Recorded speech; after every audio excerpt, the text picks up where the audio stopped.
Hello everyone, this is Mariam and you have logged into Oneindia News YouTube channel.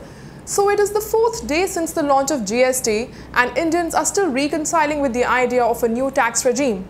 Just to give you a brief history of GST, it was first implemented by France in order to dissuade people from evading taxes.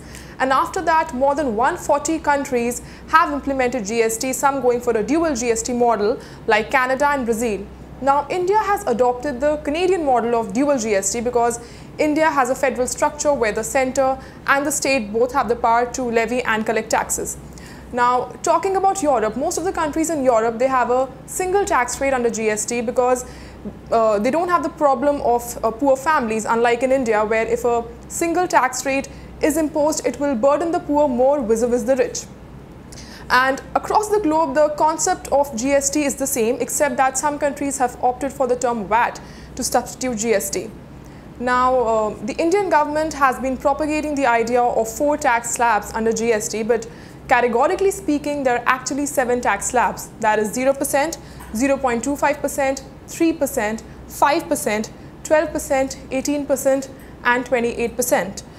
And we'll just give you a comparison of what the GST rates across the globe are so that it puts us in a better position to comprehend where our country India stands when it comes to GST. Now, the GST rate in Canada is between 13 and 15%, Russia 18%, Thailand 7%, Australia 10%, China 17%, France 20%, UK 20%, New Zealand 15%, Malaysia 6%, Singapore 7%, Denmark 25%, Germany 19%, Indonesia 10%, South Africa 14%. So with this comparison, it is clear that the tax slab of 28% under GST in India is clearly the highest in the world. It is even higher than that in most of the developed countries like Denmark and Germany, where the standard of living is much higher vis-a-vis that in India. In fact, there is a sin tax of 40% that will be implemented in rare occasions in India. So, with this analysis, it's kind of clear that while most of the other countries have implemented GST in its true sense, that is, the notion of one tax, one country is being fulfilled since they have a single tax rate under GST.